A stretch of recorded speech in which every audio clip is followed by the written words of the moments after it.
make a nice bit of money with all the proceeds going to that family.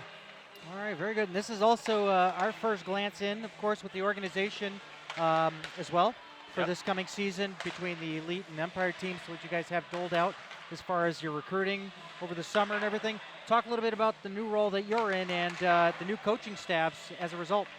Well, I'm expecting my first kid in probably about a month if we go full term here. And this is a very demanding job. And in order to do it right, you really have to have somebody who can dedicate essentially their entire life to that. And so we had to go out and get a new head coach, and I stepped back into just the GM role. And the new coach that we brought in for the Elite team is Andy Newton. He has a lot of, great credentials. He's familiar with the league. He's coached in the USPHL and the EJHL, and he's originally from California. So it's he's fit in very, very well personality-wise. Just like to have a good team, you got to have chemistry. To have a good organization, you got to have everybody in the coaching staff and the front office and everything else, working well together. And he's fit in fantastic. He'll be assisted this year by Josh Moles will be in there some, and then we have a couple of CITs that'll work with him and assist him in practices and such, and that'll be Zach Creech and John Rempe. And then the Empire team, Matt Little retains the Empire team back for season number 5 of our essentially what is usually our younger team, our developmental team. And he's always done a great job. Players love playing for him, and he's back for that. And then his assistant coaches will be Kevin Schreiber and Adam Shiring. They coached our U16 prospects team last year. We've moved them up into the assistant position for Empire, and we took Rick Hildreth, who was my associate head coach on the USPHL Elite team last year, and we put him back with our U16 team. We have some big plans for our U16 program in the future, and to start that off, you got to have the coaching staff there, so we put him back there right away, and he'll start to develop those kids, and it'll be a big part of the process moving up into junior hockey. So you finally got everything put together as far as the final piece with the U16 team, kind of worked them up through Empire, through Elite. The eventual goal here, as far as development, as far as these players go. How did the recruiting go this offseason? I see a lot of familiar names on the list, but a lot of names I'm not familiar with. Recruiting went very well. We're still in the process of doing it. We still have players that have not reported yet, players that we're talking to, some that have signed. And, 19 billet kids is what it came down to this year, so all right, not too bad. Well, good luck coming up here in the next month. I'll tell you from personal experience, yeah, it's a lot of fun. As we await our... Okay.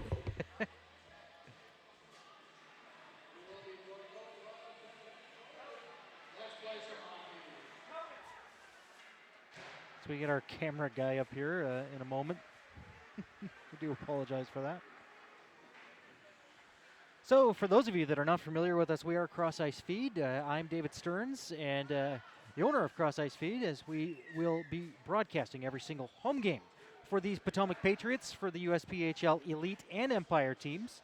And we'll also be expanding out with a second broadcast team covering the George Mason University Patriots, and we are also working on possible other customers that share this facility as well, like Northern Virginia Community College. So, yeah, we're going to be taking over this building here over the next 5 months or so. Well, when you have a good product, people want to buy it. People want to be a part of it. Well, hopefully, can figure out this whole camera deal here. Talk to this guy here for payments. So we have red versus blue here. Should be pretty fun for you to keep track of who's what number. I know. Considering this is even killer, the returning players aren't wearing their real numbers that you're used to seeing. Exactly. Well, the back of the helmet here, I know Mikey Carr's out there wearing 52 in red, and then you got Kevin McDonald back here. So. Yeah, that's K-Mac right there. That's a new one, Drew Crilly, in here from California. And he played out in Colorado, from what I gathered. Is that correct? I think some experience there. Yeah. Okay, that's right. Tell us about him, because apparently he's one that you don't get upset. Yeah, Drew's a guy that we brought in last year. We needed some physicality. We realized that it was something that we didn't have enough of, and when the games got a little bit chippy and a little dirty, we needed someone to kind of step up and be the protector. We really didn't have enough guys that could fill that role. and Drew can he can definitely fill that role. So Well, the puck's cleared all the way down into the red zone. Chasing it now. Number 15 is Drew Crilly, as we were just talking about, as it's through center, out of the reach of Mikey Carr, who goes off on a change, right on to the keeper for blue. He'll hold on, and that keeper in blue is Ryan Frommignon, a familiar face to this organization. as of right now, the only returning goalie that we have. Yeah, as We have 4 goalies contracted.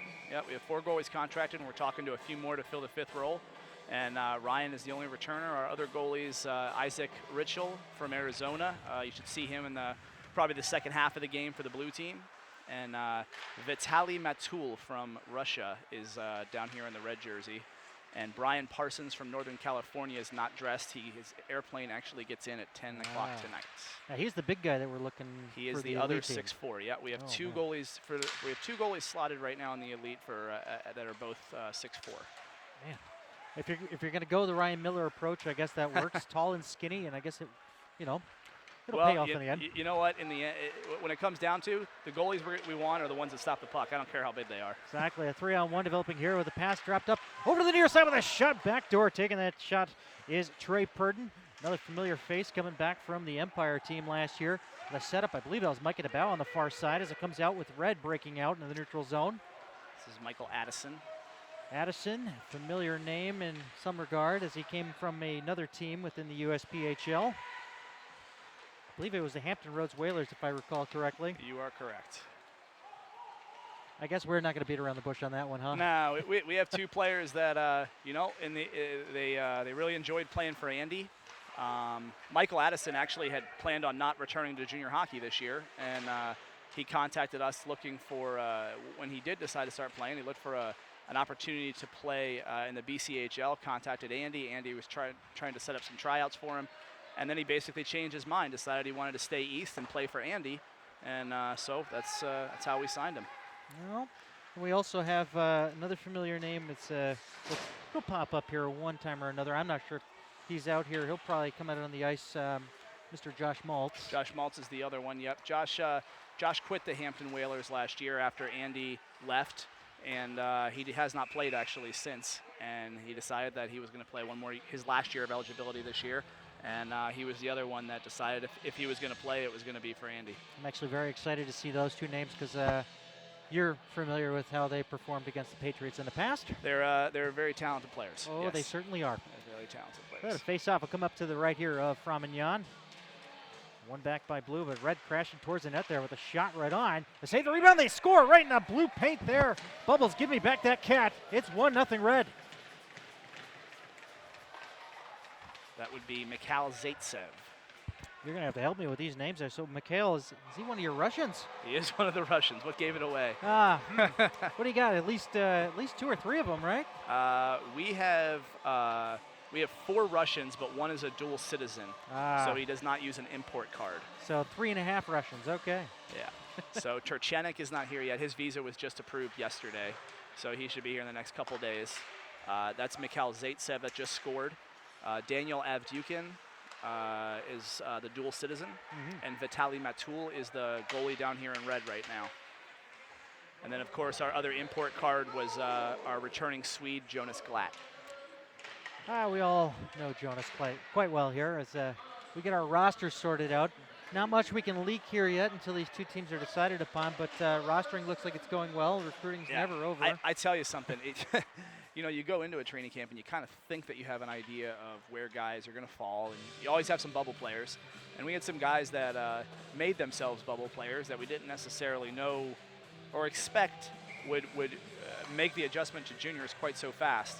So I think that even after we get the roster set, we're probably going to have to, do some up and downs here, especially early in the season, until we figure out, who's a gamer during the season and who's actually producing and getting things done in the games that matter. Scooped along over to the near side. It's Kostrepski, Jeffrey Kostrepski. That's obviously Brad's brother, I'm guessing. Got a legacy player. Saw a Buffalo Bills sweatshirt done by the father in the crowd here. So yeah, he will. Jeffrey will be wearing his brother's number 57. Yep. And a shot, and they score. Blue team, far circle, lasering it past our Russian goaltender Vitaly Matul. Couldn't catch it on the the far post on that laser of a shot. I think we had Liam Walsh on that one. You got to get really familiar with these guys. Once we get numbers assigned, obviously these are just scrimmage jerseys right now, but what was your impression on training camp this week? I mean, we're coming down to the end of it here, and obviously in this charity game for Ava, you had a chance to see all the players from start to finish. Where are they at now, and do you think the rosters are, right there? Yeah, I mean, I think that training camp overall went really well. We had a pretty rigorous off-ice component to it, and they started off with that for a couple hours every day, and they had 2 ice times and some off-ice meetings and different stuff. And, it's a long week. Today, this is their 3rd game of the day. They had a game this morning at 7:30 a.m. They had one at 1 o'clock, and now they're playing again. This is kind of testing their endurance, and this is a full-length game here. So we'll see a little bit with the endurance. Oh, here we go. Yep. We'll see a little bit from everyone what their endurance is looking like right now, and hopefully it'll help us make some of our final decisions. Practice starts Monday. A hard check down there. Thought a call should have been made, but I guess they're going to let it go. Nick Ludeman involved there on a check from behind. Goes off over to the far corner. Team Red trying to squeeze it out here. With that puck now is Stephen Gerke, a familiar name. He's dropped back up top here. Gerke floating his way into the slot, looking for a pass, but it's deflected off over to the near side boards. Ludeman trying to pinch it in there. Goes out of the reach of Gerke, and Red team will come back out into the neutral zone. Sashaying his way through neutral is number 17, Michael Addison. Maybe talked about before. And yes, I just used the word sashaying. Anybody from the 90s will know what I'm talking about. And a turnaround shot from the far circle. That one caught the net. Just goes wide up top to the far blue line. Kept in there by Spencer Keogh. Keogh. Yeah. The G is silent on that one. It's 14:31 left here in the first. 1-1 between red and blue. Empire and Elite kind of intertwined here amongst the benches. Team Little apparently. Team Little's up 2-0 today. Team Newton in the first game had a 4-1 lead, and they didn't hold on to it. Lost 5-4 in a shootout, and then the game early this afternoon, Team Little came out on top again, 4-1. So now they're looking for the sweep. They're looking for the mini series sweep here, and Team Newton's try to just make sure that they, at least make sure that Andy doesn't have to tie Matt Skates all next week or something. Well, we don't know anything about any bets that may have been had here, but I guess we'll find out when somebody's dressed up in something interesting. It goes off over to the near corner. Blue trying to squeeze it out here. Pinched up along the boards, but it's turned over to Red, and Red will break it back out. Off the stick of Delaney on the near wing. Back across now for Keogh. Keogh trying to take a shot. Handled there nicely along the side of the net by Nick Kaufman. Now Blue will try to retreat from their own zone as they scoop it out through neutral, and they'll get a much-needed change. Over to the near side, I believe that's Ian Rush. Judging by the number on the back of the helmet, number on the back of the jersey, yes, it is Ian Rush. It goes past everybody. This one will come back in icing with 13:18 left here in the first. 1-1 score. So you're having a daughter. I just had a daughter, and of course this charity is for someone's daughter. Yeah. I'm sensing a theme. So is there any talk about a women's program here yet? I was going to say, I guess girls hockey will pick up here in the next 7 years. Well, they are recruiting for the Patriots too. There we go. So there we go. One way or another, get yourself here to the rink. And blue team out through neutral, scooping it in, back behind the cage now, and over to the far corner. We're scooped up by Kevin McDonald. Kevin McDonald had a brief time away from this team last year. He spent some time up in New York with the Bobcats. Just loves it here so much he had to come back. He had to come back, of course. We missed him. Up in front of red bench, it squeaks out into the neutral zone. Blue back across the line on sides here, trying to beat his way through traffic. The shot, they score. Is that Shane Barber that took that shot? Barber. Oh my goodness, another returner.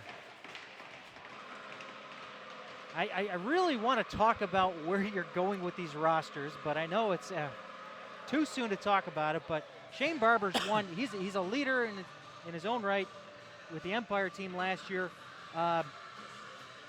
Is he one of those bubble guys you talked Yeah, about? he's definitely a bubble guy. I mean, he has a lot of experience playing juniors. He's put on a little bit of size. In a good way. Yeah, in a good way, exactly. So he's there. It's tough, when you pick the teams, you got to pick for certain roles too. You can't pick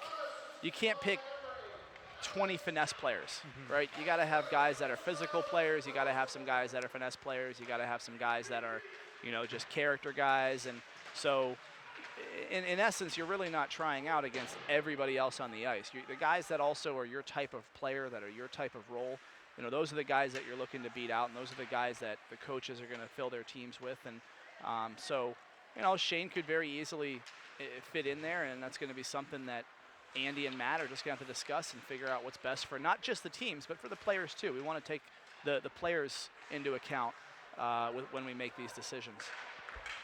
And Blue trying to get another opportunity up here. And it comes along over to the near corner.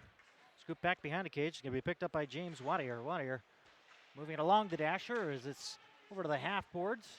Blue on the backhand trying to take a shot there. As it's scooped along over to the near side, it'll be Nick Ludeman going off on a change. And it's spun up to the far blue line, and it's a delayed offside. It's just a step inside was Trey Purdy. Along the near side now, coming in through neutral and all the way in, it's Michael Addison again. We're going to be saying his name quite a bit, I'm sure, this coming season. Yeah. Across the line now. That shot coming. Goes right on. Off the stick of Mike at the bow, and we'll have a face-off coming up to the left of the keeper. You got some business to tend to. You can step away, sir. I think I can handle this. I mean, I may be a little bit out of practice right now, but this is a great warm-up for the season for me. No, I'm good. Just lots of different things going on. It's the first time we've kind of done the whole production again, which is a good thing that we're doing it now. It gives everyone the chance to get the rust off. And Ludeman and Ackerman going at it along the near side here. Ackerman making a return. Saw the Pittsburgh gear on his car outside. Yeah, that's probably going to have to come off. Yeah, if you want to be a part of the team. As I refrain from mentioning much about Buffalo, so I expect everyone else to do in kind here and be Caps fans. It's funny, the father of Ava is a pretty diehard Buffalo Sabres fan, so you guys would get along really well. I had no idea. Yeah, big Ryan Miller fan. He's a goalie and he's a big Ryan Miller fan. Probably cried a little bit when he was sent away. Yeah, well, he'll do well in Vancouver. I don't know how he ended up all the way in Vancouver, but blue team with Ian Edgington with it now. Sends it up along the far side of the neutral zone, trying to hook up on the wing. Comes over to the near side wing. And out of the reach there. But who is that masked man? That's Jack Strykars. May I ask you why he has a number 9 on the back of his helmet? Who knows? These kids probably like share helmets and everything else. Last I saw, he was number 4. Over to the far circle now. Blue looking for an opportunity and a save there. Swept along over to the far corner. For the season, he will be number 4. Yeah, I figured. We don't want to confuse people too much. Yeah. Red team looking for an opportunity here as they are down by a goal, 2-1. And I'll just remind everybody that this is a mixture of the Empire and Elite, guys. It's not Empire versus the Elite. Correct. Although I think that would be interesting. And also telling. Well, each team's got some pretty good non-league games lined up this year. Let's see, not next weekend, but the weekend after, we go to Philadelphia, both teams, for a preseason tournament. The weekend after that, both teams go to Liberty University to play a couple of games against the college teams. And then next week, we're trying to get our Empire team to play network hockey for a non-league game for them. Okay. And then Labor Day, the Junior Flyers look like they'll come down to play our elite team. So both teams should get, at least 6 preseason games. Nice shot there and a save by Fromagnon. The rebound, they score. Red team ties it up. 8:51 left here in the first. Looked like Spencer Keogh there. Oh. Spencer is somewhat local. Comes from Maryland. Played up for the Islanders Hockey Club last year. So he's got junior experience, and one of those guys we talked about, kind of a role player, a guy that he knows what's expected to play at this level. So the schedule will be out soon, I understand.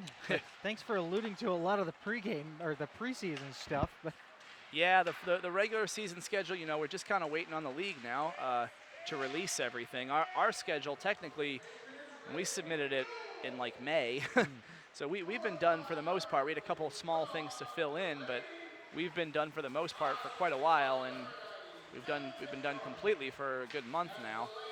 But there are teams that, they don't run their rink and like we do, and they're taking a lot more time to get everything together, I guess. And until everybody's finished, they're not releasing anybody. And here I thought it would be easier after your first couple of years. I mean, well, they changed it this year. It used to be that they would give you your matrix as to who you had to play, and you would contact those teams. I would contact those teams directly and set our schedule up. So it was on my timeline as to when it would get done. So we'd have our schedule in, May, early June, something like that. Well, this year, they wanted to know when each team had ice time, and then they would go through and do it. And it just seems like a huge, I don't know, it's a mess for whoever has to do that. Oh, my goodness. And it sounds like something that would be done at the NHL level where it's like, all right, here's your situation, good luck. But Right. I mean, the other problem with that is also this rink is not just for the Potomac Patriots, it's for other organizations as well, which has got Correct. to be a mess for you. Correct. being Other manager of other growing organizations. Oh. Prince William Hockey Club's buying a lot Yep. more ice than they have in the past. The prospects You know, are I- making waves. Yeah. Oh, and a nice shot there. Wow. Oh, a laser-guided missile Michael past Addison. the glove. Oh, my goodness. Addison, he's a defenseman? Are we sure Yeah, about this? Only because that D is next to his name. When Yeah, he's that on the could ice, change. he's got a little bit of offense in mind, I think. So you have yourselves a Brian Campbell situation. So Yeah. An offensive-minded defenseman. Okay. Not bad. So, of course, Coach Newton trying to save face here and at least win one. You mentioned 7 a.m. and 1 p.m. and now this full-length game. Yeah. Uh-oh. Team looking a little exhausted. Well, Fromenyan actually had the second game off, so Framanon Wow. actually, he has some health stuff that he deals with, and he wasn't actually, quite ready to play in either game. So this is his first game today.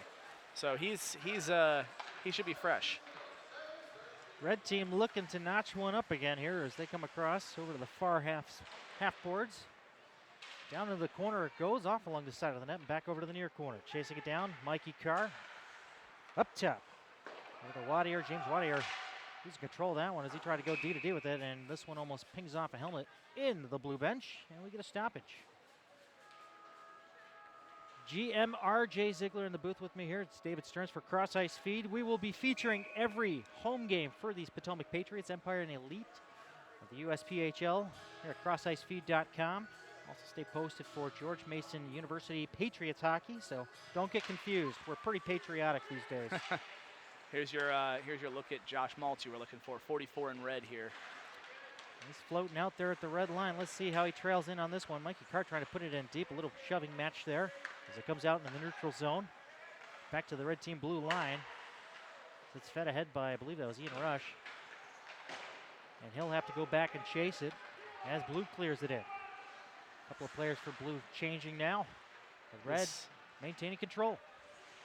This number 10 blue here, Nick Kaufman, someone who's really impressed us this week.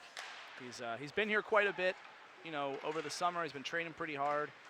He's young. He's a 97, so he's a rookie. But he got MVP for the first game today. Had a goal and an assist in the shootout winner. Looked very good.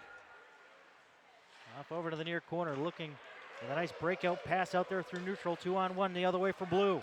Across the line with a shot. And fired just wide, looking for a rebound opportunity off the dasher, but has anyone on these teams realized yet that you could play an advantage off that door over here yet? We got that fixed. You got it fixed. Oh, Yeah. no. I know. No more advantage for us. Even though I think it always ended up being worse for us than anybody else, but Well, yeah, because you only shoot down there once, so Right. Makes sense.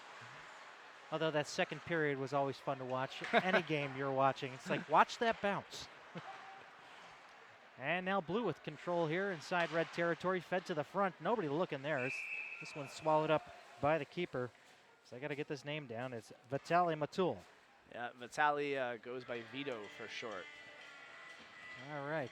I will try to not make any Vito Corleone references at all. We'll just Vitali, Vito, whatever. Yeah. Turchenik hasn't gotten here yet. I don't know what his short name's going to be, but he's going to have to find one because Let's go with Chara. Sviatoslav is way too long. So Sviatoslav Turchenik. That's way too long. He's going to have to be Slava or something like that. There you go. I was just about to pipe that one out there. Is he a defenseman at least? No, he is a forward. We're looking for him goodness. to his agent has compared him to a Pavel Datsuk type player. Okay. So Datsuk he's put our expectations pretty high for the kid. That's pretty high. Red team looking at a 3-on-2. No pass there as it's squeezed out into the front. Along the near side wing, Ludeman looking cross ice. Goes out of the reach there of Shane Barber. Barber will chase. He'll stick with it along the near side, and it's turned over for a moment there as Red's trying to gain its footing there. It's Addison. Addison gets tripped up. No call. I'd like to see a power play somewhere in here. Did you talk to the refs about this? We didn't, no. We need special teams looks. Yeah, hip check there. I don't know. It's Could've close. gone either way. Justin Mendoza trying to figure out the whole forward thing here. Yeah, It's a nice attempt at the open ice hit, though. You know, that's what we're going to need out of Mendoza this year, moving up to forward, is to be a mucker, a little bit of a energy guy. But those hip checks along the boards, come on. Yeah. They'll have to be open ice hip checks then, I guess. Yeah. Although those look more exciting. They do. And it comes out through neutral now, dropped off there and picked up by Team Red. It's Keogh again. Keogh got his backhand, trying to sweep it to the front, trying to stick with it. But it's pushed aside by Edgington, but kept in there by Red. Dumped down low by Delaney. Delaney floats his way to the front of the net, switching places there as it's dropped off for Keogh. And along the wing and losing control is Red as Blue will take it out. In through Red territory on the stick there of Nick Gray. Gray a setup there and a shot going way high. And Walshy open looking net. for a second. On the near side now, Red will dump it in, and a few changes coming for both sides. Blue will slow it down. Turnover here now. Miscommunication. And it's Red trying to set something up, and he's due for a change. That's John Delaney going off ice now. Delaney comes to us from northern New York. Northern New York. That's the first time I've ever heard that region ever referenced like that. And I'm guessing Northern New York State? Yeah, I say that as in he's not a New York City boy. A nice glove save there by Vito. Yeah, everybody says upstate New York, so everything above Manhattan essentially is what they're driving at. Well, there you go. He's from there. that's the entire state of New York. And a face-off will come up to the right of Vito. So who are our face-off guys? Who are we looking at as being, you know, our 90%? Whoa, well. I'm just kidding. Expectations aren't that high. I'd love for all of our centers to be 90%, but at least 60. What do we got? Yeah, I guess that's going to remain to be seen. You know, some of that stuff in training camp we don't really get to a lot of face-offs, but we'll have to see once we start getting into these games and we see who's given us possession of the puck more. That's an intangible. You know, it's one of those things that we talked about. Roles. You got a guy who's a really good face-off man who's good in the D zone. That's important. Here's your blue helmet. Help me out with this last name. Daniel Avdyukin. Avdyukin. Okay. Another Russian. Another Russian. We'll just go with that. Every time I see a foreign name except for Glatt, we'll just assume it's Russian. Back behind the cage now, set up ahead for Avdyukin. Avdyukin losing control of it there as it's turned over. Blue team across the line and recovered by Red. Squeezed up into the air, glove down and played ahead. And that's Michael Santiago. Santiago across the line, through the slot. He had a breaking opportunity to split through, but is poked away over to the near side. Kept active by Red as we come down to 1:15 left here in the first. 2-2 score. I think we missed a goal here. We did miss a goal. Pretty it's sure 3-2 Addy. Red. Yeah, Addy scored and it's 3-2. There it is. Somebody's got us on a radio inside that timekeeper's box. And I think he's got a mic. He's doing a good job. He's triple tasking. Yeah. I think our scorekeeper obviously didn't show up. Oh boy. Hey, this is why you have preseason, getting the kinks out. Blue taking a turnover here through neutral. Gaining ahead now. It's Nick Kaufman. Kaufman gets tripped up. No call. McDonald. Well, he knows how to take care of business along the side. as he shadows his man over to the far half boards, and Red trying to come out into the neutral zone with 30 seconds left here to make it a 4-2 lead. Trying to widen things open here with that lead. He comes over to the near circle. Out the stick of Crilly. Crilly looking for Mikey Carr. Carr looking for options here with 20 to go. Goes to the far point. Over to McDonald, who guns one into the glove of Fromentin. 15.2 left here in the first. It's been a good first period. 13-11 shots, 3-2 score. Like to see the competitiveness. So you're going to go on paternity leave once the baby comes? I don't think that exists in this industry. I think Oh. you say that and your owner looks at you like, what? Huh? What is that? Who? Ah, Nah. Fortunately, Bill does a lot to make sure that I can be pretty mobile with everything I do. So I'll be able to be home a lot, but still be able to get things done. So after one period of play here in this charity event, 3-2, red team. We will rejoin you here in a few moments' time. This is Cross Ice Feed. Stay tuned.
Check, check, 1, 2. Stay tuned, everybody. Second period action coming up here. Red versus blue. Red up 3-2. Up. Sorry about that, everyone. That's John Baranowski down there between the glass, trying to reach out to us. He has a wireless microphone here. As those of you that are returning families from last season, John was our Scorekeepers Update personnel and third commentator. Did a fantastic job for us last season. He will be a part of that second broadcast team covering the George Mason University Patriots and possibly Nova Ice Hockey as well. So stay tuned to our website, crossicefeed.com, for more details on our broadcast ventures as we continue on with our third straight season with the Potomac Patriots, the USPHL Elite and Empire teams here at the Prince William Ice Center. Second period action coming right up. Stay tuned, everybody.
Welcome back, everybody, to the Prince William Ice Center here in Woodbridge, Virginia.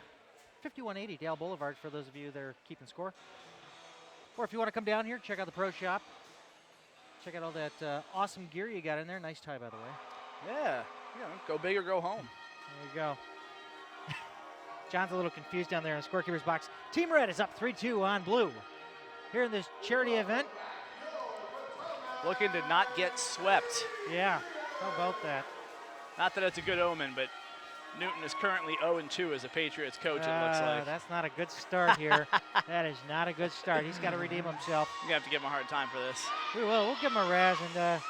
And Zach Creech, I looked at him as I was walking in while they're in the middle of the second game, and he gave me a nod like, hey, what's up? And I was like, I know you. And then I realized you and I and him were talking last year. I can't remember which game it was, but he's a part of the old Virginia Express. He is. Not? Yeah, Yes. he played a little Virginia Express, but actually he goes even further back to the Virginia Statesman days. Ah, that's right. That's right. Yeah. That's right. A lot of the stories that we probably can't repeat here on the air, as now he can guide these young men away from making those same mistakes, I'm sure. Yeah, I'm sure that's what he's doing. I'm sure he'll be a fine coach in training. Yeah, he's got a passion for the game, and he loves working with the guys. And You know, whenever you can get somebody like that to come and volunteer their time and try to give a little bit of, you know, feedback and share some of their experience, like you said, it's a good thing. And he's a big guy. And also, you know, obviously we talk about Coach Newton having some, I guess, some great championship experience. He does, yeah. You know, part of some great teams there. Obviously, Hampton Roads and Atlanta. So, yep. Great franchises. Part of the EJHL South, now USPHL. And, hopefully we'll see something good come of this this new addition here. And, well, the unfortunate subtraction of R.J. Ziegler from behind the bench. As Red now presses on here, looking to make it 4-2, but From Young says no way, and he stops that one up. Now no goalie change for Blue or Red for that matter. Well, Vito's by himself, so yeah, he can't change if he couldn't even change if he wanted to. Now you said backing up From Young here is we got Isaac Ritschel from Illinois, as you Arizona. Arizona, I beg your pardon. Yeah, Arizona. Somewhere out beyond the Mississippi. Yeah. Go with that. Isaac should be in second half of the game. I imagine they'll probably change around the 10-minute mark. As this one's chipped out by Blue and all the way into Red territory. Chasing it down now is Drew Crilly. Really trying to bring around his man there as he goes over to the far corner and ducks it back there for McDonald. McDonald ducking out behind his keeper. Uh-oh.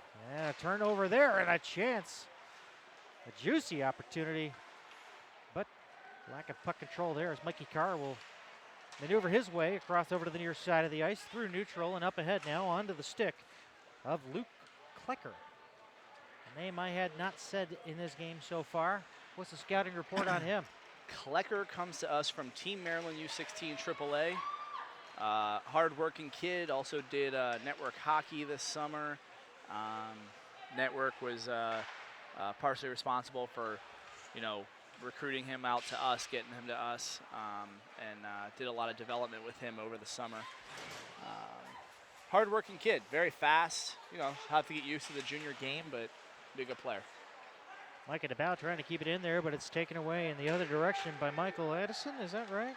Yep. I thought he was wearing 21 before. I beg your pardon. That's Connor Ackerman wearing the 21. I think I had him confused earlier. I think you had it confused once, but just once. Just once. Well, Ackerman, of course, returning as he bumps around here. Because I think he may be the only player that I can spot that's actually wearing the right socks, right? No? Maybe not? Patriot socks? Yeah. Game socks, at least. Pretty sure he is. Those look like the third uniform socks, yeah. So it goes off over to the far half boards. Talk about the new logo, by the way. It's been bugging me. I haven't talked to anybody about it yet. Are you doing a big reveal or anything? Because no, I think we pretty much already. I mean, it's been out there. People have seen it. Mm-hmm. It's the new third jersey logo. I don't know. I think we change things probably every year. It's a little bit ridiculous. Yeah, I'm noticing it's my fault. I know. I wanted the first iteration of your third jersey, but yeah. Well, our it's third out of style. Our third jersey now is actually gray. Oh. Yeah. We have no white jerseys anymore. Neither team has a white jersey. Okay. The cream color jersey that's to stay. Is now both teams' home jersey. It replaces the white. Oh, cool. The blue jersey stays the same. I guess I just didn't have enough time to change that one too. I don't know. But I like the blue jersey. Just keep the blue jersey. That's now. We've only been around for 5 years, but that's our heritage jersey. So nice. Just keep it going. Yeah. So throwback. There's the blue jersey. Yeah. But so the blue stays the same. Gray is the third jersey, and the elite team's the only team that has a third jersey. And then the cream color jersey is the new homes, and that is different also. No more ties. It does have ties. It Okay. doesn't have the same logo, the Patriot head. It actually has Patriots down the front like a Rangers jersey would. It's pretty cool. Okay. That was done by request of the returning players. Very nice. I guess that's the cool thing. So. All right, so going in line with Colorado and New York and all the other teams doing that. That's pretty neat. All right, well, we'll look forward to that. So on the shoulder patches, what do we got? Is it going to be the Cannon or is it going to be? Cannon's gone. Oh, it's gone. Cannon is gone. The Patriot head you could possibly see. The full Patriot circular logo on jerseys that don't have it. Okay. The USPHL logo's in there. Of course, yeah. Yeah, so. Got an offside here on blue. Face-off will be outside with 15:32 left here in a second. Scoring slowed down a little bit, 3-2 red. So we have a mixture of Empire and Elite players on both squads here. Team Little looking to take a 3-game sweep on the newcomer for the Elite team, Coach Newton. Had a moment of talk with Coach Andy Newton. Very level-headed guy. I mean, he's not, he doesn't mince words. He tells you exactly what he thinks. As Red has an opportunity there, but bobbled around, and Blue will take it back the other way, 3-on-1. Now trying to catch up back into the play. Oh, big save. Great save there by Vito. It's deflected up into the protective netting, and Blue will still remain down by a goal. Big save by Matul there. Great job getting across, trying to get right out there on the puck, not give it any time to elevate. Great save. Yeah, face-off will come up to his right. 15-13 left here in a second. As we alluded to before, we'll have our first game, I guess home preseason game, will be against the Philadelphia Junior Flyers. That's tentatively scheduled right now for Labor Day. Looks like it would be Labor Day, and they're requesting an evening game. So I guess Labor Day is probably 7-ish, somewhere around there is what they're looking to try to do. So we're trying to work around their travel schedule because they're actually kind of touring, I guess. Oh, okay. They go down, they play Hampton Friday night, Saturday morning, then Saturday night, or wait a minute. Yeah, I think Saturday night or Sunday and Sunday morning or something like that. They play 2 games Sunday against East Coast, and then they come their rest of the way up, and on Monday they play us. So they have their own little preseason tour. Well, I haven't seen them in a few years, so I'm looking forward to seeing the Junior Flyers to see how far they've come since the AJHL days. I don't even know if we can say that anymore. Zoff over in the near corner. What's that? Good old AJ. Yeah, they're the EHL now. Which is taking on a new identity of its own as well. Oh.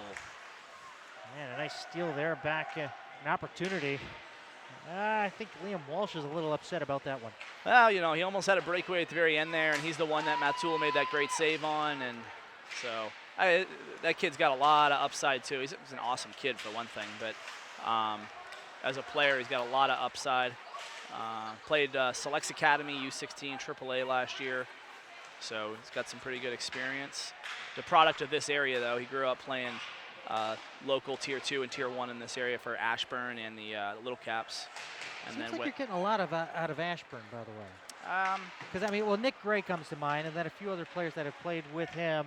I guess maybe not maybe in that capacity at that organization. Yeah, I mean, look, the fact is that a lot of good players that are Tier 1 caliber players choose to play for Ashburn because the product that they've, you know, in recent history, 5-7 years, I guess, they put together a good U16 program. They had Gary Pouliot coaching, and he's obviously done a good job coaching them. And you know, they've developed good hockey players, and they've made it. It's a little more affordable than going and playing Tier 1 and for the Little Caps. And a lot of people would say that you get the same thing and maybe more. You know, I guess that's what this all comes down to. Is, you know, these kids have a lot of options on where to play hockey, and it's who can offer me the most for the least. You know, development, exposure, ice time, all that stuff. A turnaround shot there going above the net, off the stick of Nick Kaufman. A name we seem to be repeating a lot of here. This one spun around the glass and off the dasher in front of Blue territory, or Blue's bench, I beg your pardon, as it's kept in there. Red trying to bat it out of the air. Trying to grab a hold of that is Michael Andrela. And out through neutral zone, it's Red coming back 2-on-2. Dropped off over to the near corner for Klecker. Klecker trying to move it over to the front, but he gets checked off the puck, and Blue will peel away with it along the near side wing with a pass ahead out of the reach of Jordan Graves. But Graves will reach it behind the goal line as he beats out the icing. Along the far half boards, he scoops it down low and just surfs its way past Shane Barber, who goes off on a change. Over to the near side now, picked up by Santiago. Santiago looking, getting a return pass, and they couldn't Oh. line it up. It was just a little behind him, and Blue will steal it away. Back the other way they go. That's how it works. Across the line, and a drop shot there. The pass back off the stick of Jason Guidi. Guidi. Thank you. Yeah. Ooh, man. I know there's some tough ones this year. Hey. I actually, when I go recruiting, I try to find the guys with the funniest names and the hardest names to Thanks. pronounce, so that just to make your job harder every That fall. doesn't help. And, the Russians are going to be fun. That's to say the least there. And Blue trying to chase it down to keep it in along the far blue line. They do tap it back. Back behind the goal line it goes. Then McDonald beat out his check. He's still having to fight for it here. He gets a little bit of support down there. Try to find it in his skates there. It's swept away by Blue, trying to feed it up to the point. Trying to gain control of that there is Jack Strykars. There he comes up top to the point with a shot blocked up front and sent down the length of the ice for an icing. Now the race will be won by Red. Coming in hot there is Michael Santiago. Chased off over to the far corner, over to the half boards. Red keeping it in there for the moment right now with Koch. Koch taking a shot and off the post. Ding fries are done as it goes over to the far side, back up top to the blue line. Point shot through traffic, and a pad save by Framignon. It's a nice little move by Keogh there. And a breakaway opportunity here for Strykars. In on goal, takes a shot, he scores! Jack is back, it's 3-3, 10-13 left here in the second. Isn't that always how it goes? You got one play down on one side of the ice and goes off the bar and transition right back up the other way, and boom, there it is. It's the little things, but let me talk about Jack here. He's had a history of injuries here. How solid is he going to be this upcoming season?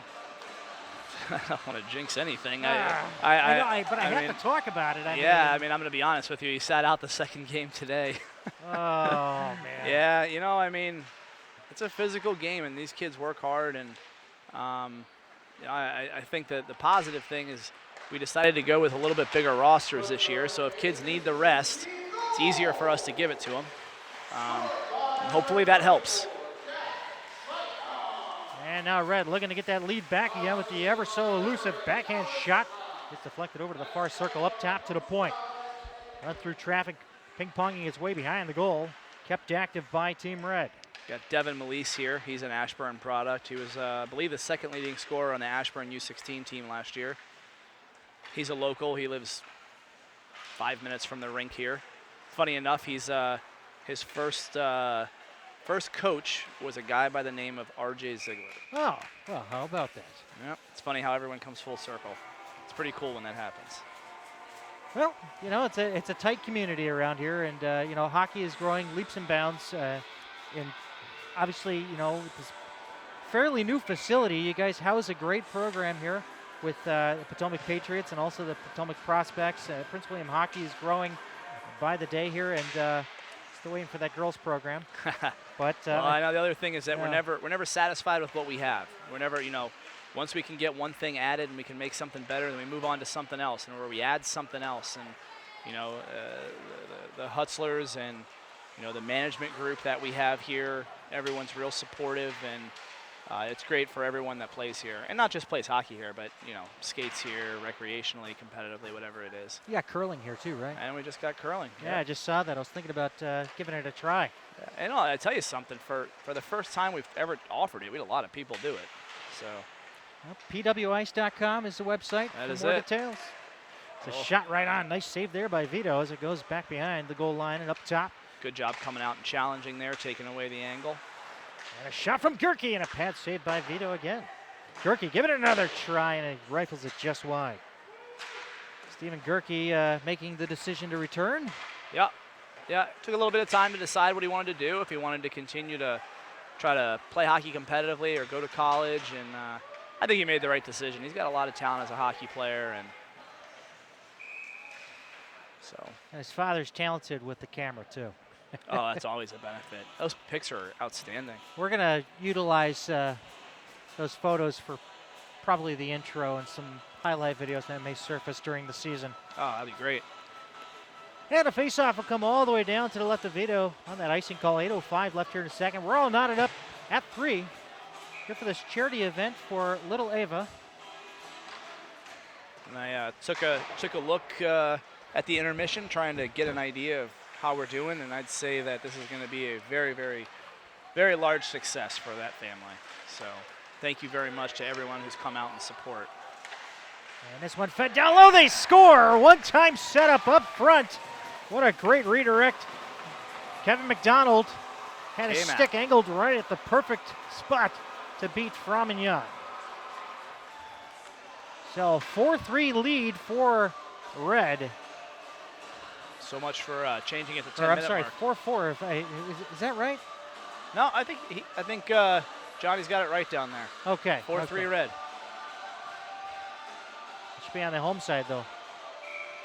I'll shoot that his way. I'm confused now. Oh goodness. Where's that scorekeeper I need to fire? We can't fire him, that's for sure. McDonald, top of the slot with another shot. Guns it just wide. Poked ahead there by Frominjon. Over to the near side boards it goes. Up through center now. This will be a kid to watch this season as he develops. 8, that's Alex Stroud. He's a product of the Potomac Prospects U16 team. Okay. Good speed, good hands, good kid. He's going to be good. He went up to Boston for the USPHL showcase, and he really impressed Coach Newton and Coach Little up there. We had some international flavors here during the off season. Nick Ludeman went to Sweden, I believe. He did. Yep. For a little bit of training. He loved it. He loved it. It was a thing that I saw the photos. It was a thing that was done through Sean Killian and Planet Hockey, and I was actually selected to coach that team, but the whole pregnancy and kid coming, it was that'll do it. responsible thing was to stay home. So, but he went and he loved it, and I think it'll be something that players in the future try to take advantage of. 2-on-1 the other way. Kostrowski trying to set it up front. Flecked over the glove of Vito. I should probably call him Matul at one point. Yep. That's Vito Matul. Vito sounds cooler, I guess. It does. It does. His team leads right now 4-3 with 6:50 left here in a second. Is there any other way that people can reach out and help Ava? Yes. Well, if they email me at rzeigler@pwice.com, if they email me there, then I can get them. It's a little bit complicated. There is an online fund set up where they could donate, and I can get them all the directions on how they could do that if they wanted to try to help out. Because she will continue there. They'll continue to take donations until they can figure out, what exactly the issue is and try to get it under control. Well, the details on Ava are found at PotomacPatriots.net. It's one of the recent stories there, scrolling on the webpage. We finally got that link fixed. Thank goodness, because last year I couldn't plug anything for you guys, really, as far as at a website. Better late than never. Oh, man, but it looks great, and here comes the chance now. It's Ackerman looking. They're trying to regain control of the puck there. Ackerman was out for a long time last season with a bit of a gruesome injury right at the very beginning, but he recovered quite well. A severed Achilles tendon. Man, when I heard that after I saw it, it's like, okay, that makes sense. Didn't think it was that bad from the appearance, but once you get to the hospital and take off the boot, then things come to the surface. Fortunately, while it was severed, it wasn't completely severed, and it wasn't severed to the point where they had to do surgery. But they had to let it heal naturally, which in itself still took 5 months. A lot of rehab, and, so. As one that went through physical therapy, it's never a painless process, to say the least. But especially with something like that, glad to see him back out there. And I know he had some time at the end of last season to get a few games in before the end. He did. He got back and he played in the showcase. Yep. Yeah. And then he played in the playoffs for us. Which, my goodness, that showcase, the finish there, and then the playoffs. You guys had an exciting end of the season last year. You guys planning on going further than that this year? Oh yeah, that's a given. I mean, you guys are missing a few names, but you guys carried on quite well without Cam Smith as he made an exit early. We got it's a tough situation. You lose your leading scorer right before the playoffs, but the business is to try to develop and advance players. And Cameron was given the opportunity to move on to the USHL and It's just not even a question. You know, you make sure you get them out the door and let them start, let them continue their progression path. And so it's a good thing for Cam. I don't know if you're going to have enough room for all these banners you got set up here behind the bench. It's just going to fill up this arena real quick. Well, ideally, we get them going that whole length of the ice over there. So very a few nice. years and put some more NCAA commitments and some more advancements to maybe the NA or USHL. And nice pass oh, over wow. to Gerke. Oh, man. Gerke. The finish up top of the point shot and a save off the glove of Matul. What a move by Stephen Gerke. Yeah, that was awesome. Great play. And now Red back the other way onto the stick there of Matthew Kassab. Nice play by Butler to break it up. Kassab feeding it to the front, deflects onto the stick of Stephen Gerke and out through neutral. Gerke trying to give a repeat performance there, but he's going to go off on a change. 4:15 left here in the second, 4-3 red team. As Kevin McDonald will pick off a turnover here in the neutral zone across the blue line into blue territory. What's a shot there? A nice poke check. I believe Framignon got a stick on that one to redirect it off into the corner. McDonald picked it up, sent it up top, and a deflection up front, and Framignon makes the save. Great shot by Kassab from the point, covering for Mack when he went down low, and Zaitsev right there in front of the net where he scored that first goal. Once again, Labor Day, an evening game against the Philadelphia Junior Flyers is on the docket at the moment. Go to crossicefeed.com in the near future, not now because we still have the showcase schedule up there. We weren't anticipating this. We got kind of last minute call on this. Yeah. Thanks to my daycare provider for stepping in and helping me out here.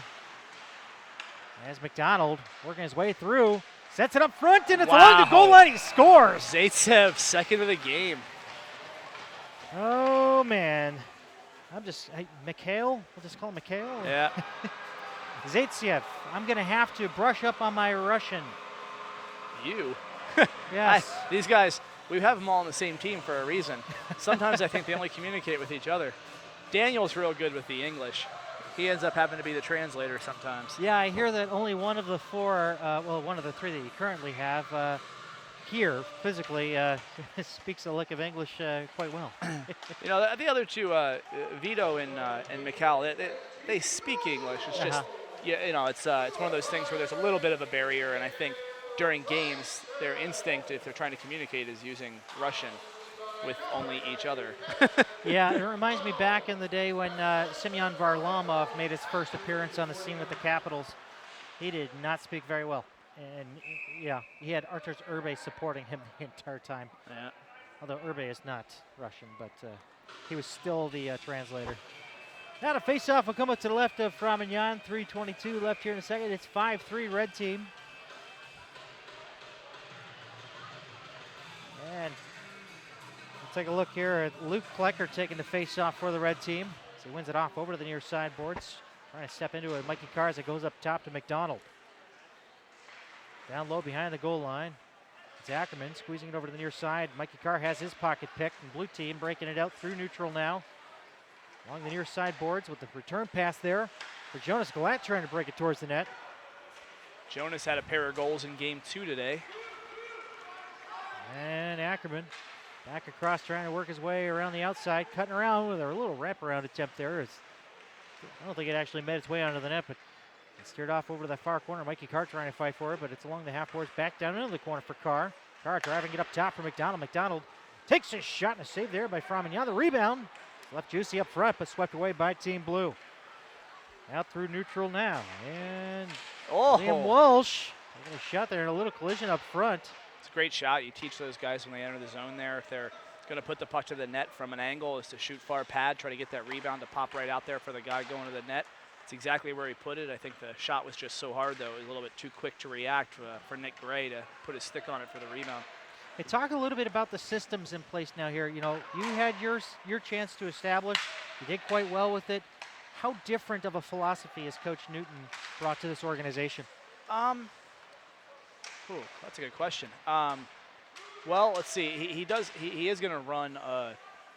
I'm not going to go over him, but he's going to run different systems on the ice as far as forecheck and defensive zone play. He's already started kind of introing that to everybody in training camp. We're going to try to have our Empire team run the same systems for development reasons so that Excellent. the kids know what the systems are if they were to be called up. Because we do anticipate, like I said earlier, the up and down movement a lot more Right. because of how deep the program has gotten. Uh-oh. This is going Comes for a the chance Hattie. now, going It's going for for a the hat trick. Hattie. Here comes Mikhail's shot and Oh, a save by man. Frominjon. Oh man. But you know, Andy's a disciplinarian. You know, he's gonna hold kids accountable for their actions on and off the ice, and you know, I think that's great for the kids. And I don't know if that was Zaitsev or if that was Cuniff. I think it was kind of I think yeah. it was Cuniff just off the back pad there. And running away with it, 6-3 with 1:03 left here in the second. Yeah, No? I wouldn't Don't say count that. him I out? wouldn't say that yet because it was 4-1 in the third period of Game 1 this morning, Ah. and they lost 5-4 in a shootout. So they're down by 3 right now, but I wouldn't count anyone out. Did you put that in the write-up that you have on the website? I did. I did. Got to go on the team app, which we definitely got to plug here too. Yes. You know, we got an app, a free app for the Potomac Patriots. You can get scores, you can see news stories, you know, updates, all kinds of different stuff. You can go to any mobile app store and search Team App, and then you download that. And once you've downloaded Team App, you search Patriots Junior Hockey, and that's free. And you just register, and then once I approve you, then you'll get all the stuff sent right to your phone. It's pretty awesome. Okay. Is there any way we can get a radio feed of the broadcast to that app? I have no idea. We need to look into that. That'd be awesome. So that way you could take us with you wherever you go. I guess you would have to have a link to a Just- stream or something like that. Ustream, yeah, or So- Medium. Which, by the way, folks, during the regular season, it's $3.99 for ad-free viewing. We are not in control of those ads that randomly pop up. So just a note of caution, and when you see the schedule, plan accordingly. Well worth it too. You know, you get the broadcast that we put on Ustream is far better than what goes on the other one. Yes, we won't discuss the other one either, yeah. But The other yeah. one that we put on will be just video and no commentary or anything else, and it will be hereafter referred to as the other one. Yes, and of course, you know, the only ads you'll see are for the team sponsors like MyTech Auto, and a few of the others, Reebok Hockey, of course, and Spine and Joint Institute. Yeah, gotta the get them sponsors plugs. that directly sponsor the Patriots and help us. Yep. Well, after 2 periods of play, it's 6-3 red team. We're going to look for that big blue team comeback with Coach Matt Little and Coach newcomer Andy Newton. Can't wait to see this comeback here in the third. It's going to be a good third period. Stay tuned, everybody.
working the kinks out. Yeah.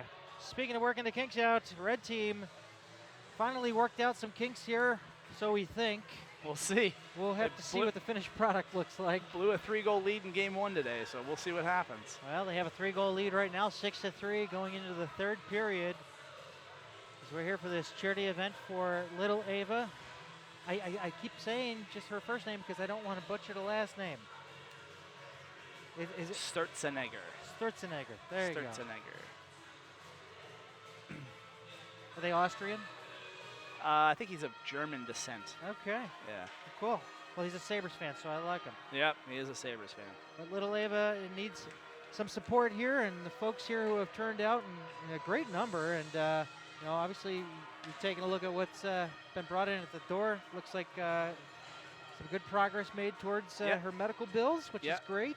I think I did a little. Went down and looked at the computer and looked at the silent auction stuff.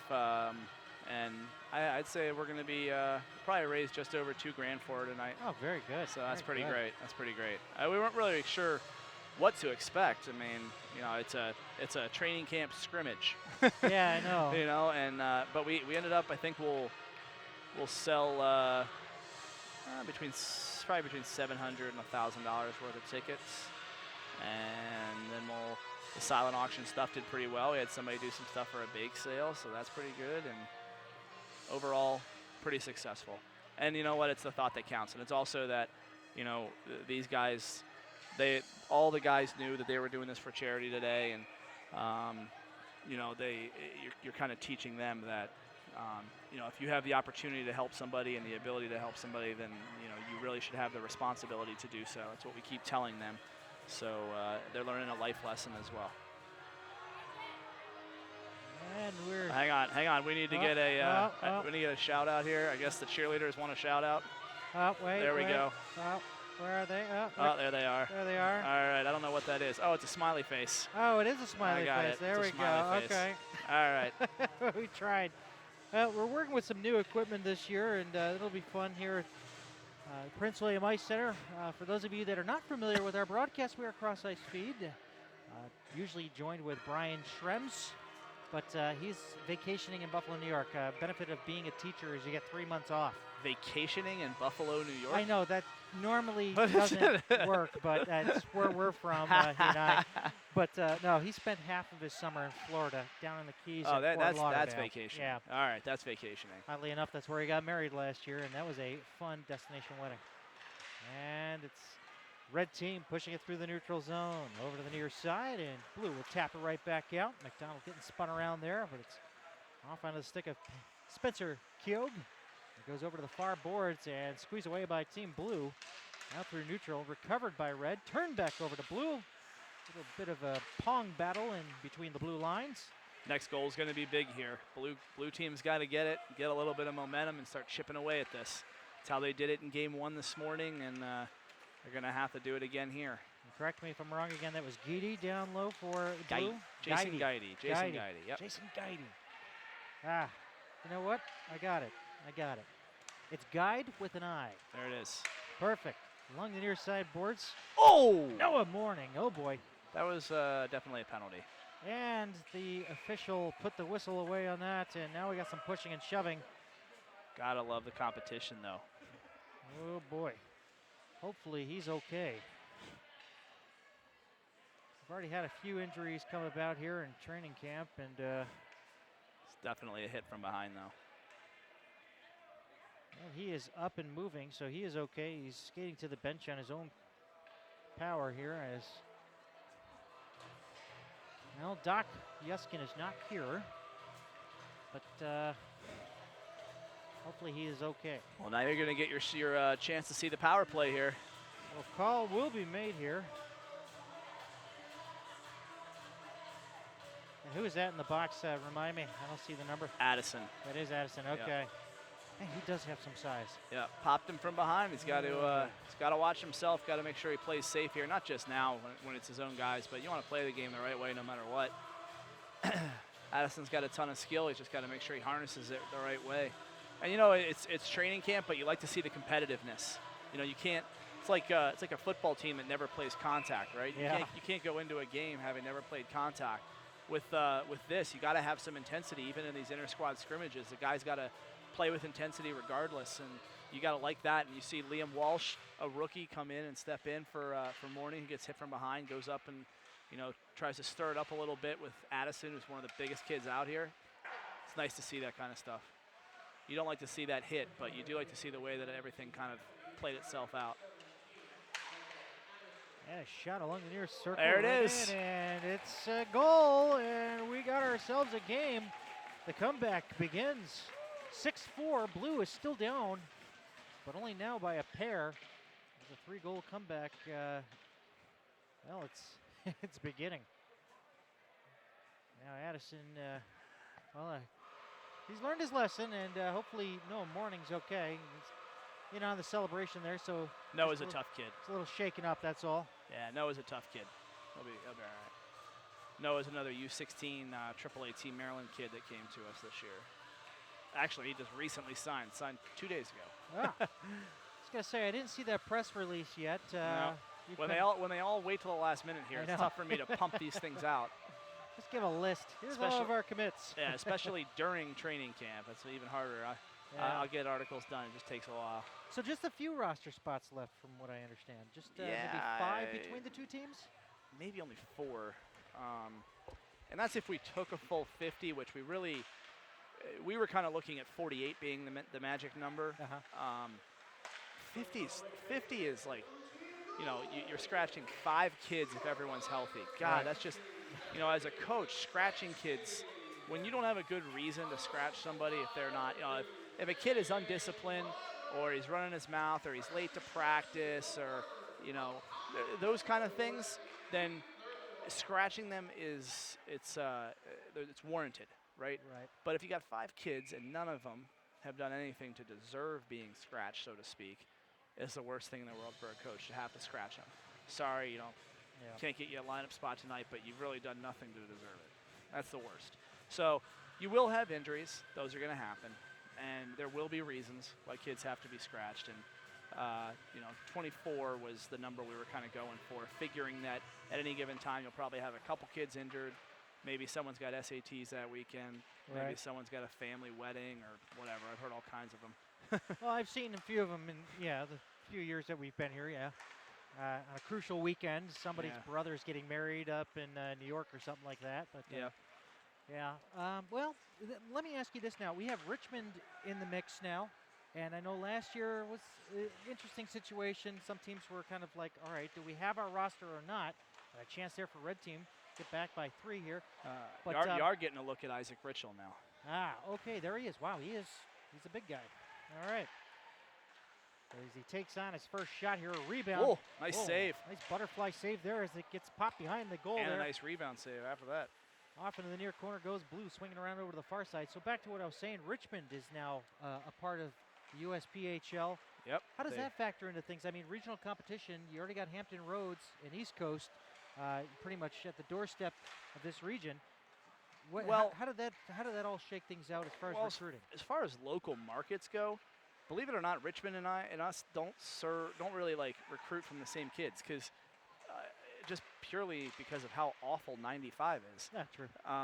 Nobody up here wants to drive to Richmond on the 95 South corridor. I work with somebody that does, and it's a 3-hour commute, 4-hour commute. It's horrible. Yep.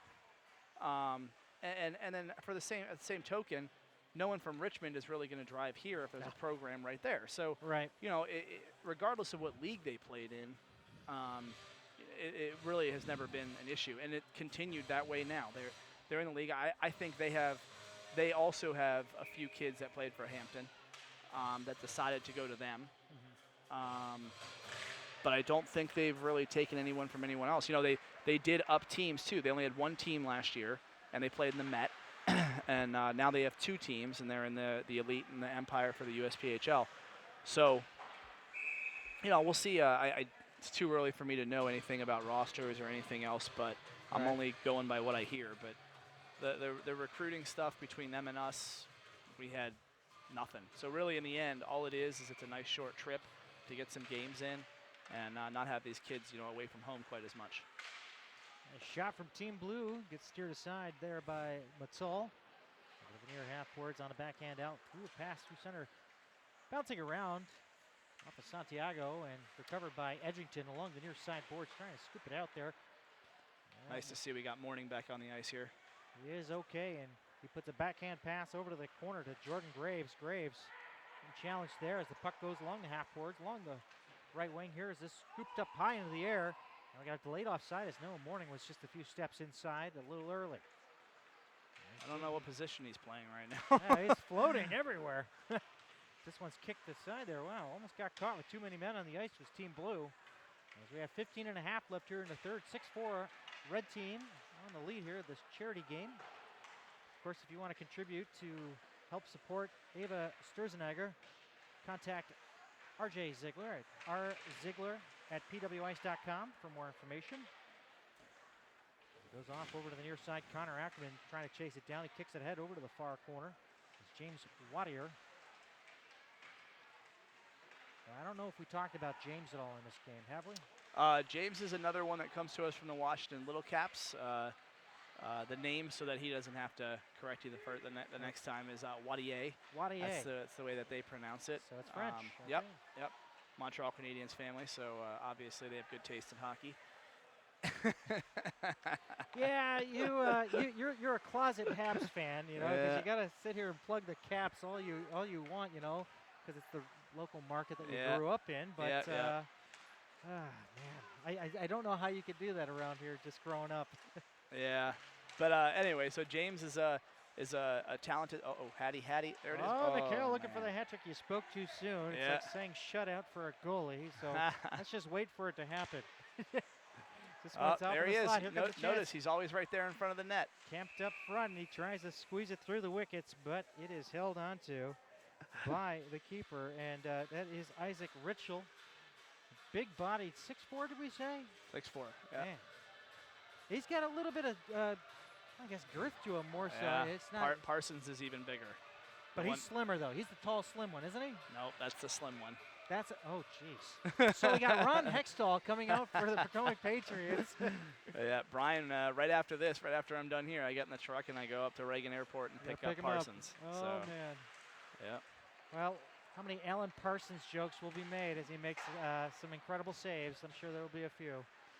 Over to the near side boards, it's McDonald losing his footing there as he steers it out in the neutral zone. Ludeman got his stick on that one. Is now coming across the line. It's Jonas Glatt. Whoa. Nice feed to the far post there with a shot that just went wide. Can't tell who took that shot. These numbers, you need sleeve numbers for these practice units. That's every broadcaster's dream. Right. I'm sure I'll be able to fit that in the budget next year. Ludeman shadowing his man as it comes up top. But you were mentioning the third logo. I don't know if you noticed, but that's the logo that's on these jerseys. Oh, I saw that. Yeah. Well, I see it on like your whiteboard inside of your office there in the Yep. coach's office. And, Yep. here comes Jonas Glatt. Glatt feeding it into the slot. Nice stick work there, but couldn't get a good shot off on it. Was Liam Welsh. Much anticipated Liam Welsh here for this team, as you talk about him a lot, and also Mikhail Zaitsev. I'll get it right. It's got to roll off the tongue. I got to get that my Russian books from college. It's gonna take time. Especially when the new guys come in like Turchenyuk. See, that one worked easily. The first name won't. Yeah, well, Sviatoslav. Sviatoslav. Well, we'll go with Datsuk, as we said before. Over to the near corner, trying to squeeze it around. That is Micah DeBow. Of course, but DeBow made quite a finish there at the end of the showcase, the Patriots showcase last season. Yep. Getting the game winner in the shootout. It was Palm Beach, was that not? Was that the game that went like 30 rounds or something? I think it finished at 14 rounds. Yeah. 14 rounds of a shootout. That was That's the Palm Florida Beach. Eels. Or Florida Eels. That's Florida right. Eels. Yep. That was the rescheduled one. Is that correct? Yep. Yes. That's what happens when you reschedule. I know. Throw everything off. 12 minutes left here to third. Red team up 6-4. Blue team methodically making their comeback here. 1 goal down, 2 more to go. It's team Matt Little up against team Andy Newton. Of course, we talked about the assistant coaches on the bench as well. Zach Creech for Andy Newton's squad. And, well, we haven't really talked about Adam on the other side. What can you tell us about Adam Sharon? Is that right? Adam Shiring Shiring. is he's a local product. He grew up playing for Prince William Hockey Club. He went to CNU, played hockey there, and now he lives up in Arlington and commutes down here. He coached PWHC some while he was moving up the ranks in the USA Hockey Coaching Development ladder. And last year, like I said, he coached our U16 team, and now he makes his way up as an assistant coach on our Empire squad. Very good. And, of course, yeah, you did mention earlier that Rick Hildreth is now in charge of that U16 program. And yep. Well, good luck to him down there. I loved his interviews. He was very thorough for the elite team, but I guess we'll have to try to squeeze something out of Coach Newton or assistant coach Creech here soon. I can't wait to see Coach Newton in an interview. Actually, I can't wait to see Coach Creech in an interview. That's even better. He said, liken me to that New York Rangers coach that's no longer with them. I'm like, Tortorella. I go, oh, well, maybe we won't be interviewing you. Right. Although Coach Newton alluded to him being more of a Daryl Sutter, so this ought to be fun. That's just because he's a Kings fan. Exactly. And Vito reaches out with the paw, and he covers that one up. And we have 10:35 left here in the third, 6-4 still for the Red Squad. Keep an eye out for the schedule, the much anticipated schedule that'll pretty much tell us where the season's going as Cross Ice Feed marches on and adds more customers here at the Prince William Ice Center. We got George Mason University on the docket. We're trying to work out things with Nova Ice Hockey as well, which, funny enough, they do not have a mascot name at all. It would take an act of Congress in order to get one. That's actually true. I found that out when we did a couple of games from them last year. Across the line now, blue team leading it back the other way as they have to turn it around out through neutral. Nice forechecking there by number 2, Wadier. As a shot fluttered its way past everybody over to the far side. Back behind the goal line it goes. Team Red trying to break it out, but right now they're trapped as the shot goes on the inside of the pad of Matal as it's steered ahead now for his wingers as things are slowing down there for Connor Ackerman. Yeah, I think these boys are getting tired. The third game has finally got them winded. So folks who are watching in the stands and on your computers or smart TVs, this is not the product. I think these guys' girlfriends better not expect any dates tonight. Yeah, they're just gonna go home and zonk out in front of the TV or something. I think they're heading home and falling asleep. Yep. And it's Ludeman now, dropping a pass off there onto the stick of Liam Walsh. It's played by Walshy. Good play by Addison to get it. And McDonald working with Addison there as Addison will take charge on a breakout through neutral. 4 across the blue line. What are they trying to play here? The trap, that's unheard of there. 1-4. Really? Well, it's usually a 1-3-1, but that might be more fatigue. Based on that fatigue again, I think. McHale trying to power his way, but a nice check there. And now Nick Ludeman.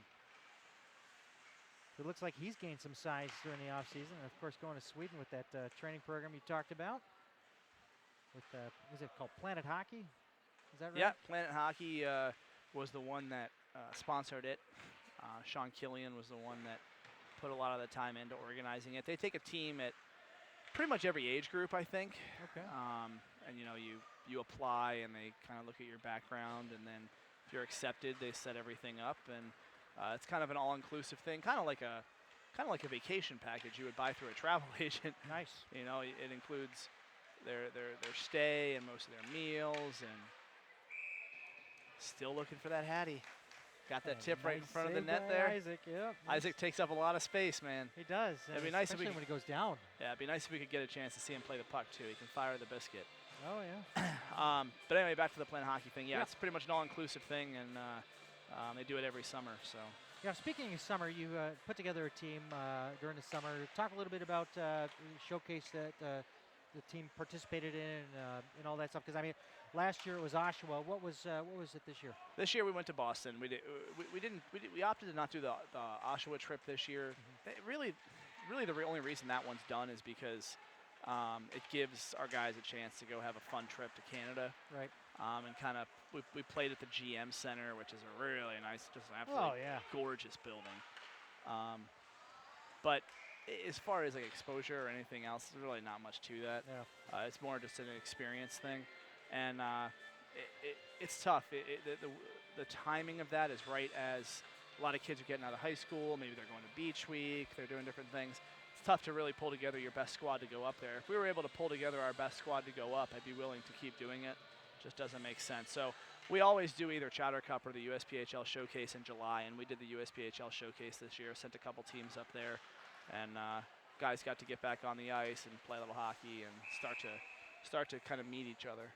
Keep them from going cold too. Right. So moving forward, if you were to pick, well, I guess an Empire player and an Elite player, I mean, without revealing too much about where they're definitely going to fall, which player from each side are you really looking forward to this season? Well, I'll go to new players then, a couple of new players. I would say I'm just going to pick two players, and honestly, they're both bubble guys, but two guys that I'm interested to really see, regardless of what team they fall on. I want to see what they accomplish this year. One I mentioned early, Nick Kaufman. Nick, when we had him play in that first game when he was playing with Walsh and Gray on a line, he had a goal and an assist, and he was the only one to score in the shootout to give them the win. He's got a lot of offensive talent. He's a good-sized kid, especially for his. He's only a 97, so he's Cameron Smith's age. So is Walsh, by the way, and and Kaufman is right there. I think this training camp has really made things hard for Andy, because I think going into training camp we kind of figured he'd have to at least start with the Empire squad, get some experience, and then move him up. You never want to move a kid up too quick. Well, that's probably under question now. And the other one, who we do know is going to start with Elite, is Liam Walsh, and also a 97 birth year, played at Slux Academy. Great offensive upside. He's a really good kid. Stays out of trouble. He's here to work. He's here to get better. He's here to do whatever he can to make his team better. And I think that he's just his whole mentality and what he brings to the locker room and to practice and games is going to be great for the team. And I think that we're going to be able to do a lot to help continue to develop him and help him advance to the next level of hockey for him. So is Walsh the next Smith? Ooh, I don't want I say yes to that right now, and then if he's not, then it's like, he's not what he was supposed to be. I don't think you ever want to tell anyone that we're expecting you to do what Cameron Smith did. Tell that to Connor McDavid, who's being told that he's the next Crosby. Yeah, well, that poor kid. I think that kid's been being told that since he was like 12. Oh, so, man. yeah, but okay. No, I mean, I'm expecting Liam Walsh to be Liam Walsh, and I think that Liam is he's an intelligent hockey player with a lot of skill, and he's got a lot of potential. And does he have the potential to put up numbers like that? Yep, he does, absolutely. It's just a matter of look at that great pass right there. Walsh springs Gray. That's a hook. Oh, give him no call. Give him the penalty shot. It's training camp. Come on, boys. I'm gonna have the radio down there. I should have had the refs on a radio. 5:20 left here in the third. The clock will stick, and we'll extend this third period. Are we okay with this? 6-4, red team leads. Yeah, clock's still on hold here. Clock is broken. There we go. Hey. We got it moving.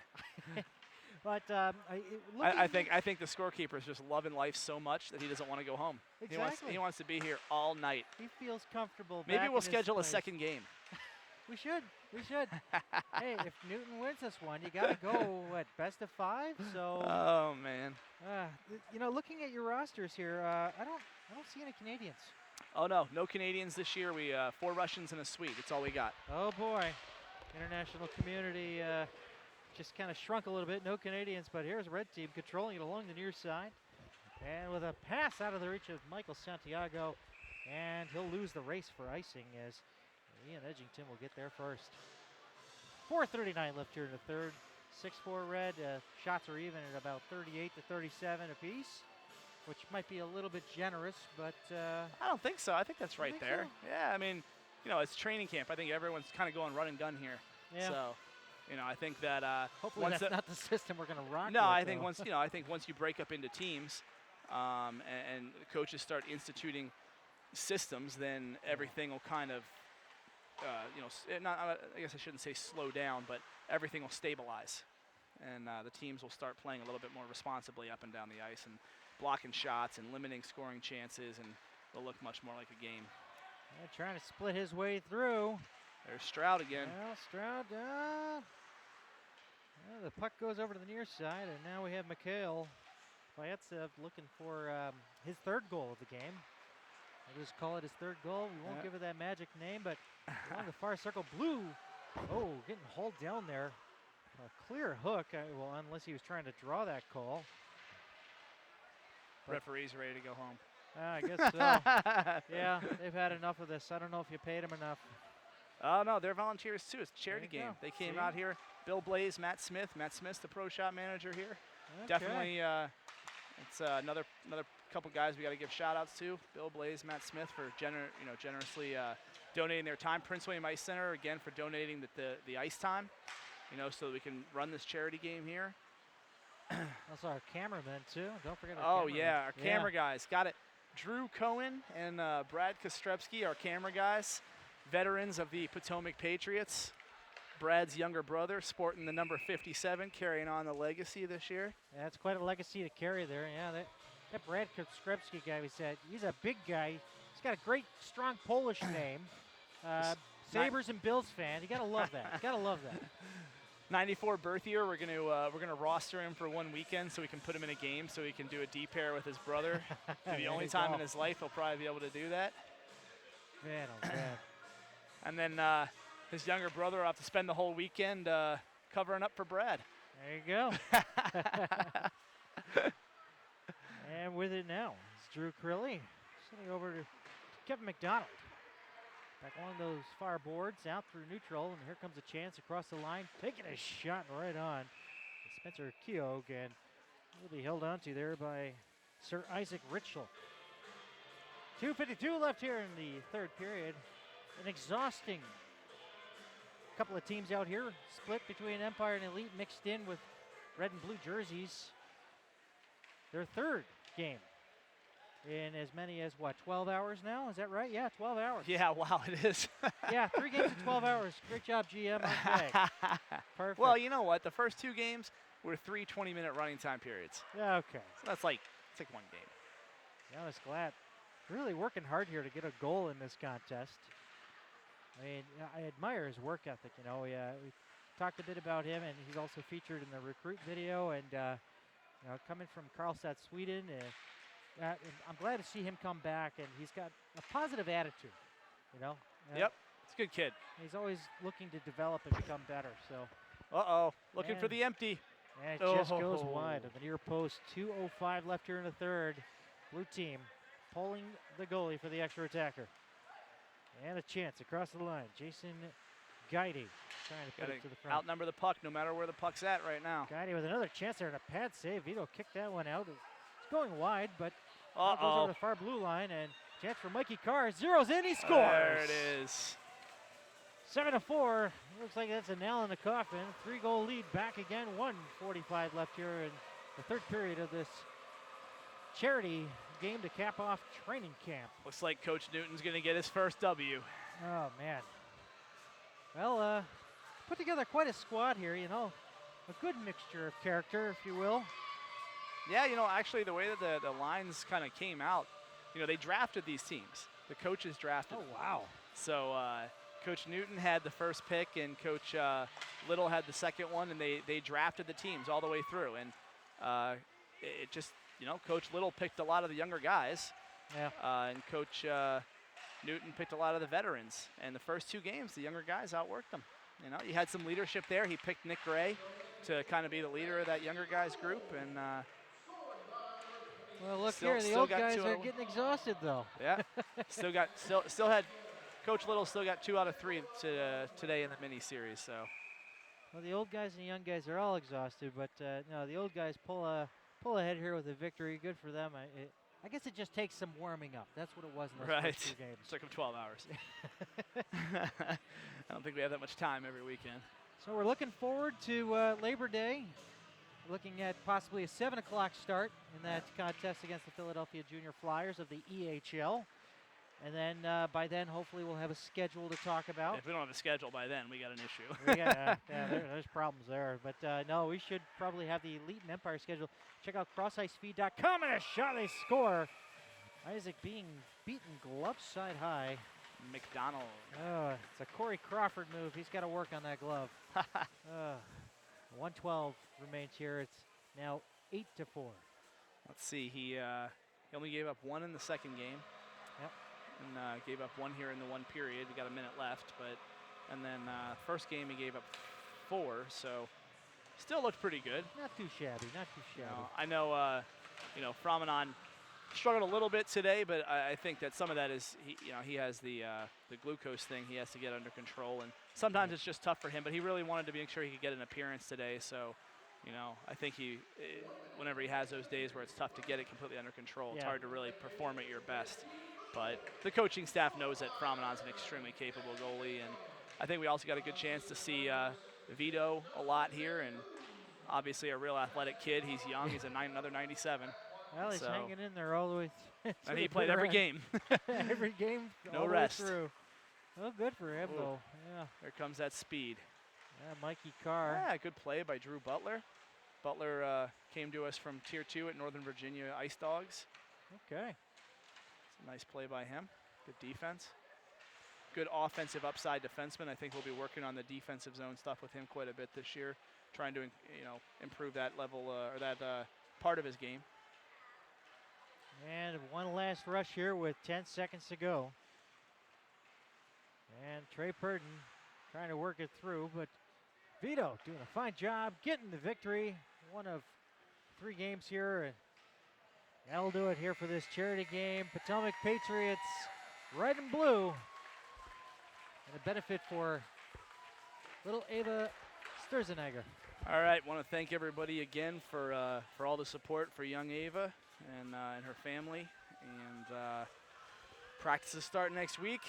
Oh boy! Like Sternsey said, Labor Day looks like the first home game here, and then we'll get into the season play a couple weeks later. I can't wait, because then you'll have sleeve numbers and names on the back of the jerseys. And you get to see the new sick uniforms. And the sick uniforms. I want a sneak peek.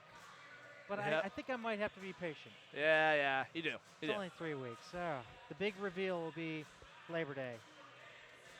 All right. All right, thanks, RJ, and thanks everybody out there for tuning in. It's been David Stearns for Cross Ice Feed, RJ Ziegler, and for Mr. Cohen and Mr. Kostrepski on camera. Thanks for tuning in, and as always, don't stop believing.